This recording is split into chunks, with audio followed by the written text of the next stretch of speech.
certo? Muito bem, hoje é o primeiro domingo da família. Eu quero falar de algo maravilhoso que Deus fez na família de um homem de uma forma maravilhosa. Você já conhece a história, mas os pastores existem só para lembrar o que as ovelhas já sabem. Tá bom? A pastor já seja ali. Então, mas eu estou aqui só para te lembrar, tá? Para você praticar. É isso. Então, eu quero te convidar para nós lermos um texto que está lá no primeiro livro de Samuel. Primeiro livro de Samuel, capítulo 7. Primeiro livro de Samuel, capítulo 7.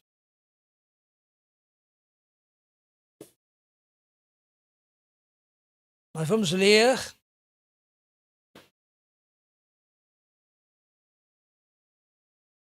os 3 primeiros versículos. Primeiro livro de Samuel, capítulo 7. Amém? Beleza? Olha o que a palavra de Deus diz. Os homens de Kiriat Jearim vieram para levar a arca do Senhor. Eles a levaram para a casa de Abinadab, na colina, e consagraram seu filho Eleazar para guardar a arca do Senhor. A arca permaneceu em Kiriat Jearim muito tempo. Foram 20 anos. E todo o povo de Israel buscava o Senhor com súplicas. E Samuel disse a toda a nação de Israel: se vocês querem voltar-se para o Senhor de todo o coração, livrem-se então dos deuses estrangeiros e das imagens de Astarote e consagrem-se ao Senhor e prestem culto somente a Ele, e Ele os libertará das mãos dos filisteus. Amém? Agora vamos ler o segundo livro de Samuel. Segundo livro de Samuel, capítulo 6.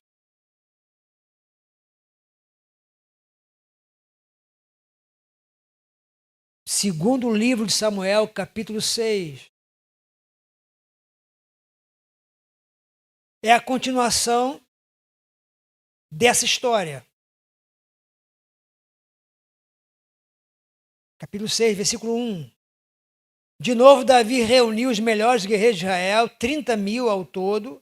Ele e todos que acompanhavam partiram para Baalá, em Judá, para buscar a arca de Deus, a arca sobre a qual é invocado o nome do Senhor dos Exércitos, que tem o seu trono entre os querubins acima dela. Puseram a arca de Deus num carroção, numa carruagem, né? Carroça, novo, e a levaram da casa de Abinadab, na colina. Uzá e Aiô, filhos de Abinadab, conduziam o carroção com a arca de Deus. Aiô andava na frente dela. Davi e todos os israelitas iam cantando e dançando perante o Senhor, ao som de todo tipo de instrumento de pinho, harpas, liras, tamborins, chocalhos e símbolos. Quando chegaram à eira de Nacon, Uzá esticou o braço e segurou a arca de Deus, porque os bois haviam tropeçado. A ira do Senhor acendeu-se contra Uzá por seu ato de irreverência. Por isso, Deus o feriu e ele morreu ali mesmo, ao lado da arca de Deus. Davi ficou contrariado porque o Senhor, em sua ira, havia fulminado Uzá. Até hoje, aquele lugar é chamado Perez Uzá. Naquele dia, Davi teve medo do Senhor, preste atenção, e se perguntou: como vou conseguir levar a arca do Senhor? Por isso, ele desistiu de levar a arca do Senhor para a cidade de Davi. Em vez disso, levou para a casa de Obed-edom, de Gate. A arca do Senhor ficou na casa dele por 3 meses.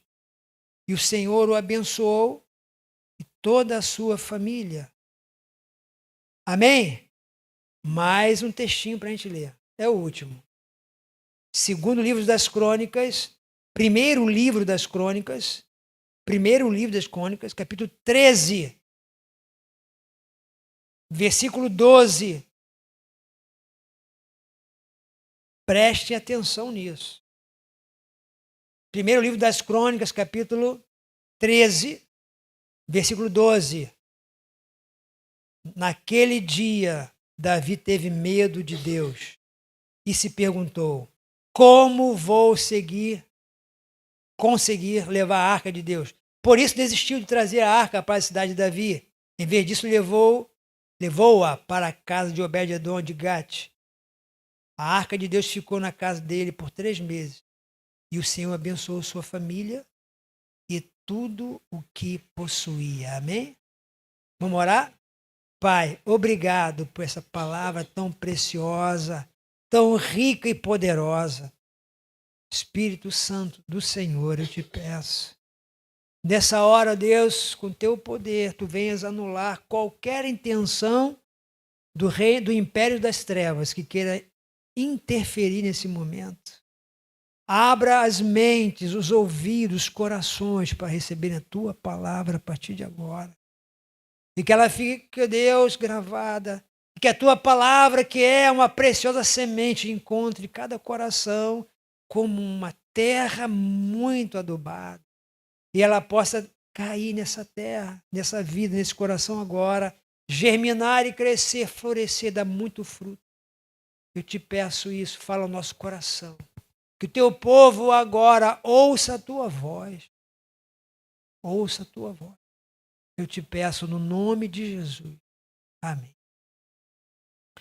Irmãos, como eu já falei, estou aqui só para lembrar, houve um momento da história do povo de Israel que eles, desobedeceram a Deus e Deus os entregou nas mãos de um dos seus inimigos mais difíceis.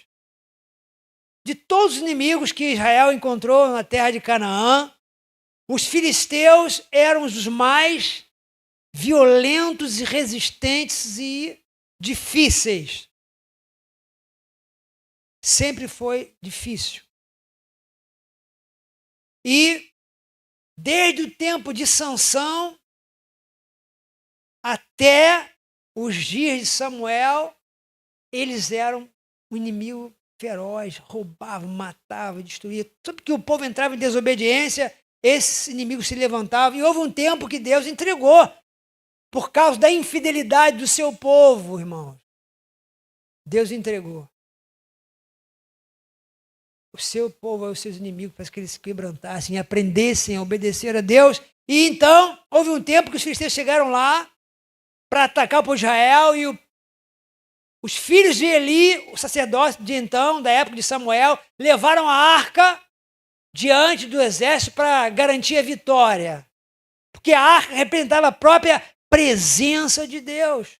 Levaram a arca para a guerra, para animar o povo, encorajar e aterrorizar os seus inimigos, os filisteus. Mas eles não tiveram medo, eles se uniram, reuniram as forças e disseram: sejam valentes, porque o Deus de Israel está entre eles. Enfrentaram. Houve uma guerra violenta, a matança muito grande, morreu muito israelita, e eles levaram a arca de Deus para lá, para a terra deles. Colocaram a arca de Deus no templo do Deus deles, Dagon. Eles botaram lá a arca de Deus, feita de madeira de acácia, revestida de ouro, contendo as tábuas da lei, uma porção do maná e a vara de Arão que floresceu, estava lá. Colocaram em frente de uma imagem enorme o Deus Dagon, para dizer: aqui está Dagon, você venceu o Deus de Israel. Mas no dia que eles introduziram a arca lá, todas as manhãs Dagon aparecia com as mãos quebradas, cabeça, o tronco caído no chão. O sacerdote de Dagon ia lá, pegava e levantava, e outro dia estava com as 2 mãos cortadas. Depois veio uma peste enorme, uma proliferação de ratos invadiu a terra dos filisteus. Furúnculos, feridas, úlceras, hemorroides, a Bíblia fala isso, começaram a se espalhar entre a população. O terror tomou conta dos filisteus, eles começaram a mandar arca de cidade em cidade, mas os príncipes disseram: não traga para cá. A ira do Deus de Israel está sobre nós. Então eles consultaram os sacerdotes. E eu fico impressionado com isso, irmão. Cada dia mais a palavra de Deus fica mais viva dentro de mim, irmão. Eu fico estupefato dentro dessa palavra. Os filisteus chamaram o sacerdote deles para avaliar a situação. Eles disseram: o Deus de Israel pesa a mão dele sobre nós. Eles falaram: o que vão fazer então? Os sacerdotes disseram: fazer o seguinte: vamos colocar essa arca numa carroça. Vamos pegar 2 vacas que tenham filhotes pequenos. Vamos botar essas 2 vacas para levarem a arca na carroça. E vamos oferecer por cada cidade nossa, cada príncipe nosso, oferendas de ouro para o Deus de Israel. Aí eles fizeram imagens de úlceras, não sei como é que faz isso, mas fizeram, né? Imagens de ratos, tudo de ouro. Colocaram na carroça e colocaram a arca e disseram: se essas vacas abandonarem suas crias e levarem a arca para o território de Israel, nós saberemos que isso não é uma coincidência. E as vacas seguiram, eles botaram a arca e levaram. E a arca foi levando, as vacas foram mugindo e levando a arca numa carroça. Elas abandonaram suas crias, seus filhotes, algo dificílimo, jamais uma vaca ia largar seu filhotinho para trás. Eles viram, isso é sobrenatural, de Deus mesmo. Veja, as vacas nem olham para os seus filhotes. Eles prenderam os filhotes lá e as vacas foram mugindo, levando até Bet-Semes, que era a fronteira. E lá, quando viram a arca, o povo de Deus descobriu, os filisteus foram acompanhando a carroça até chegar lá. Quando eles viram que a carruagem com a arca chegou, eles pegaram, voltaram. A praga cessou. O povo de Israel viu a arca lá, fizeram o quê? Aí está aqui no capítulo 7 do primeiro livro de Samuel. Eles levaram a arca para a casa de um homem chamado Abinadab. Antes disso, lá mesmo, né? Em Bet-Semes, onde a arca chegou, eles colocaram a arca em cima de uma rocha. Aí, olha o que acontece com aqueles que são irreverentes e não temem a Deus. Quando o povo de Bet-Semes viu a arca chegar, botar em cima de uma rocha, e os curiosos começaram a fazer o quê? Vamos ver o que tem dentro dessa arca. Vamos ver aí. Um abriu e olhou. Era proibido. A arca tinha que ficar coberta com um manto. Somente, nem o sumo sacerdote abria para olhar, ele só oferecia oblações, fazia incenso. Ninguém podia abrir. Aí os curiosos começaram a olhar, abrir e olhar. Morreram 70 homens. 70. Aí pegaram a arca e levaram então para a casa de Abinadab. Não sei se Abinadab estava... O coração dele ficou depois de tudo que aconteceu lá na terra dos filisteus. E agora matou 70 lá em Bet-Semes. E agora leva para a casa dele. Ele era levita, ele era um sacerdote. Ele tinha, de acordo com a lei de Moisés, a autorização para cuidar da vida espiritual do povo. Ele tinha que cuidar. Ele pegou e recebeu a arca. Diz o texto que a arca ficou na casa de Abinadab. Ele consagrou o filho dele a sacerdote, também Eleazar, para cuidar, guardar a arca. A arca ficou lá quanto tempo, irmãos? 20 anos. Presta atenção aí. A arca ficou na casa de Abinadab. Olha o nome dele. Abinadab. 20 anos. E o povo continuava no pecado. Veja lá, mais adiante, Samuel pede ao povo: vocês querem mesmo adorar a Deus? Querem voltar-se para Deus? Abandonem o pecado. Logo a seguir. 20 anos na casa de Abinadab. Aí chegou um tempo que as coisas foram melhorando, Davi foi ganhando as batalhas, conquistou, veio um momento de paz, Davi toma Jerusalém, tá tudo nos seus lugares. Ele pensa: agora, era o sonho de Davi, vou trazer o quê? A arca de Deus para a minha cidade. Eu preparei lugar para ela aqui, quero que ela venha. E Davi vai, prepara toda uma comitiva, escala os músicos, né? A equipe de louvor lá dele.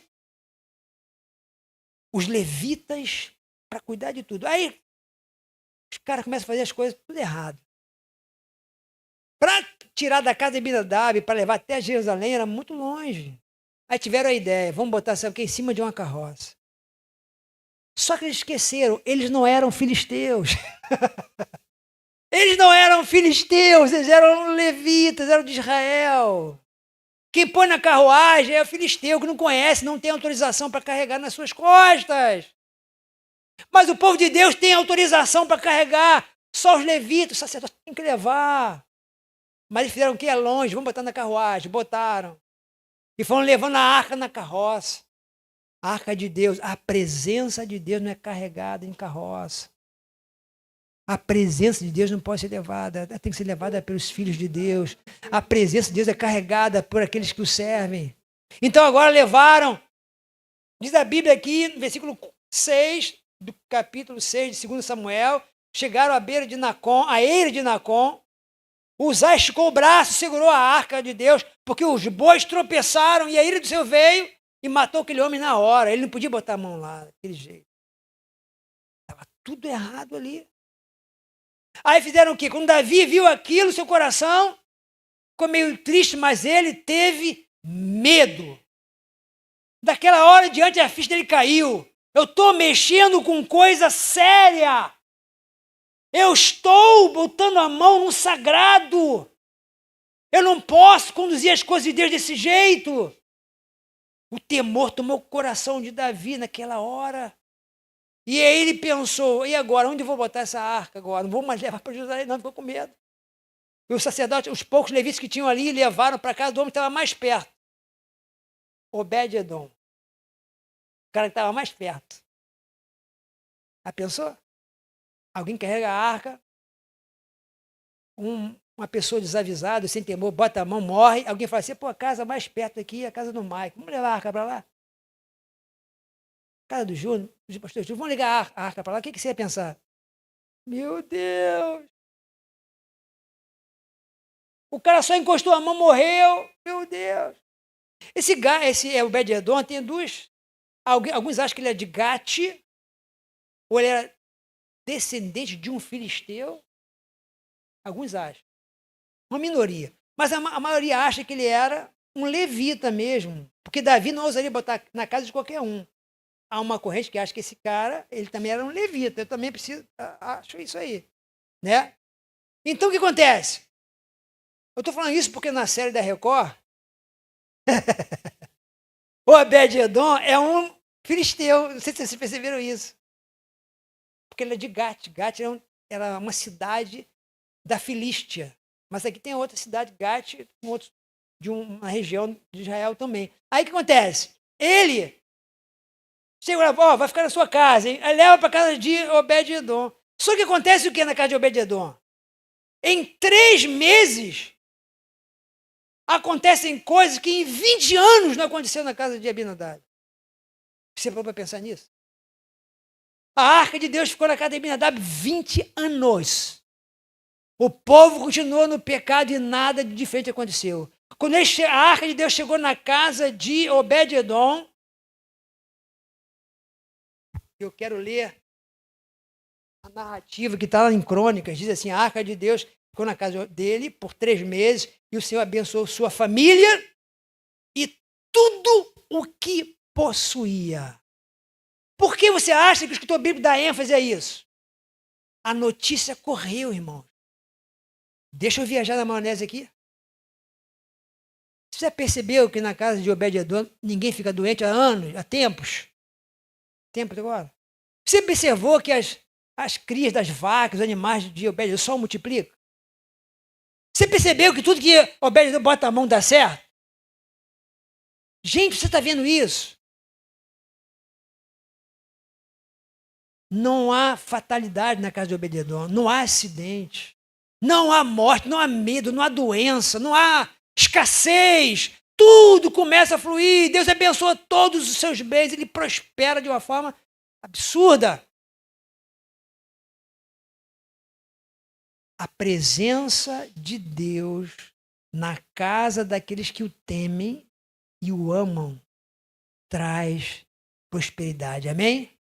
Eu digo para você que nesse mês de maio nós temos a oportunidade de fazer o quê? A arca simbolizava a presença de Deus.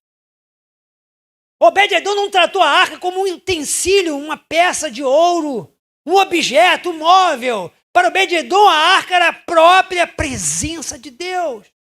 Havia um temor, uma reverência extraordinária. Obed-edom não permitiu que ninguém banalizasse a arca de Deus. Não teve nenhum curioso para querer olhar o que tinha dentro. Não tinha ninguém que se aproximava dela. Havia um temor e um cuidado. E eu imagino cada poeirinha que caía sobre aquele manto, daquela arca. Eu acho que Obed ia lá, já que eu não posso botar a mão. O temor, o respeito de Obed-edom é tão grande, ele recebeu a arca como fosse o próprio Deus na vida dele, irmãos, na casa dele. Por isso houve bênção. E eu pergunto, irmãos, por que muitas nossas famílias, nossas casas sofrem tanto? Eu vou te dizer, não tem a presença de Deus. Você precisa trazer a presença de Deus para a tua casa, para a tua família. Enquanto a arca era terror, era um símbolo de medo, de incômodo para alguns, para Obed-edom era uma honra. E era um motivo de reverência. E em 3 meses, Deus acelerou a vida dele. Você gostaria que Deus acelerasse a tua vida? Poxa, um tempão que você não consegue nada, de repente você trouxe a presença do Senhor para a tua casa, de repente seu trabalho começa a fluir, seus negócios começam a crescer, né?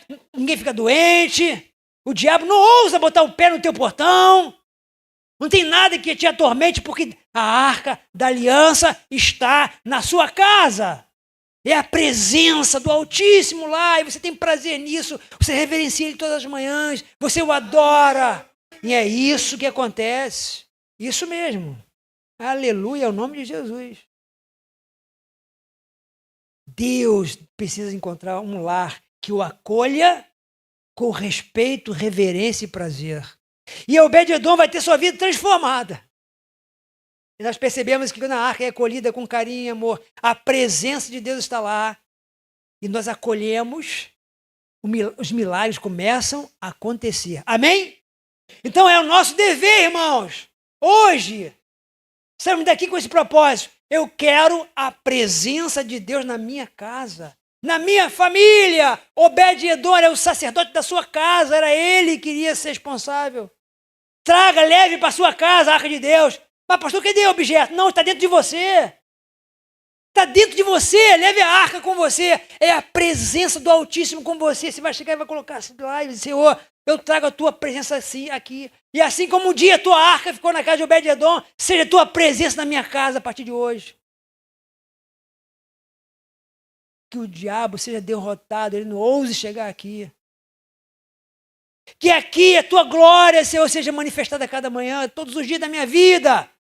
Que a tua glória, a tua presença possa guardar meus filhos do maligno, meu marido da tentação, minha esposa. Que a tua glória, a tua presença, ó Deus, seja o antídoto para todo mal que assola a minha casa. É a tua presença, Deus. Obed-edom foi um exemplo de acolhida de Deus. Faça isso o mais rápido possível, traga a presença. Eu tenho visto que muitas pessoas têm colocado a televisão como a presença da televisão é maior.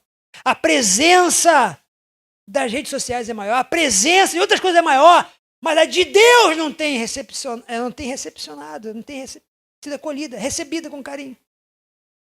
Coloque Deus na tua família. A presença. E ele começa a prosperar. E outra coisa, quando o homem começa a prosperar, as notícias correm. Porque as coisas começam a acontecer com você. Essa semana eu ouvi alguém falando assim, a tua família teve sorte. Estou resumindo aqui a conversa. Eu falei para a pessoa que eu amo muito, falei assim, não.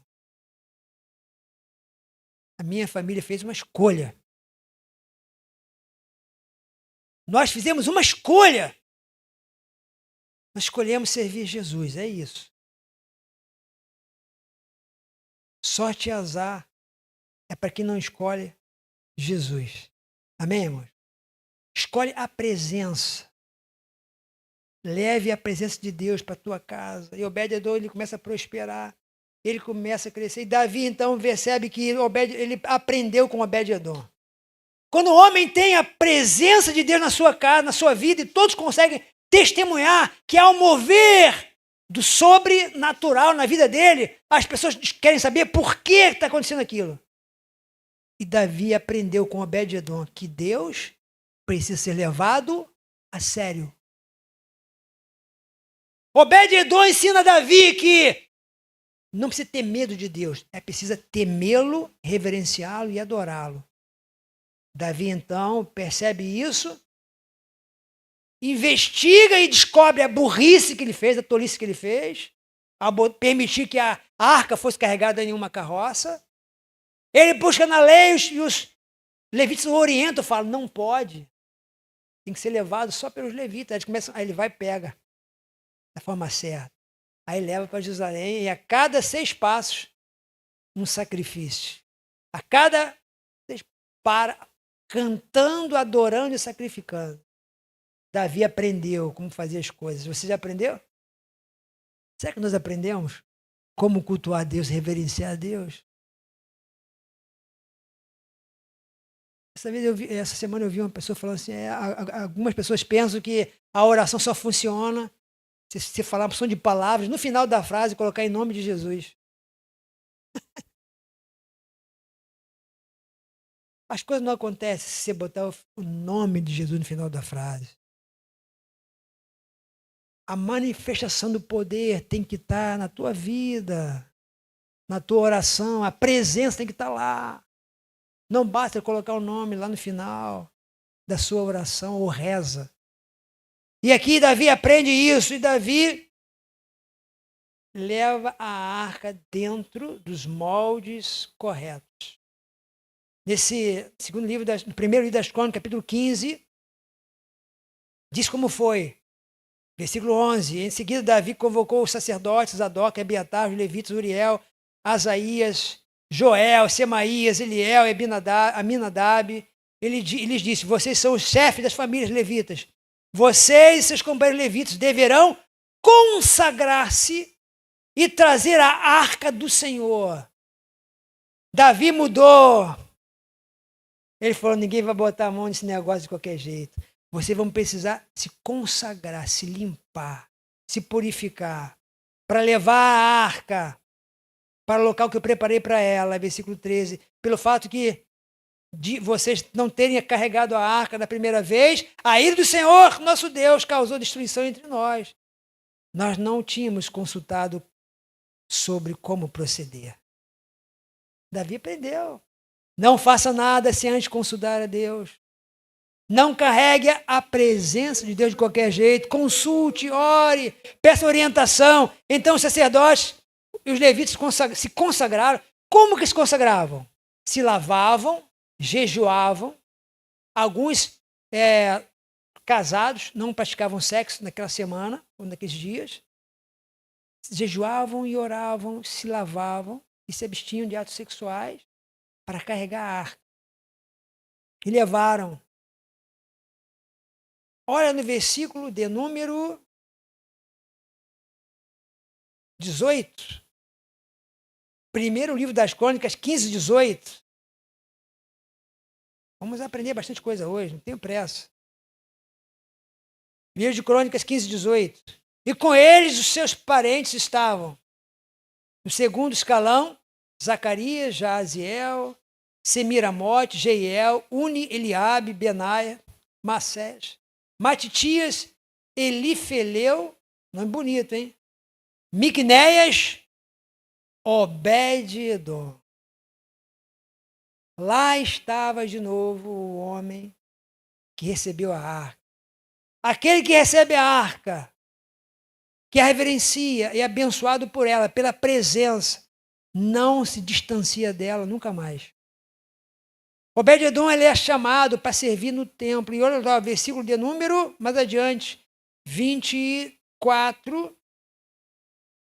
Os sacerdotes Sebanias, Josafá, Natanael, Amassai, Zacarias, Benaia, Eliezer deviam tocar as cornetas diante da arca de Deus. Obed-edom e Jeías também deviam ser porteiros e vigiar o quê, irmãos? Ô, glória! Aquele que leva a arca para casa tem uma experiência tremenda, não morre, pelo contrário, sua família é abençoada, tudo que ele bota a mão prospera.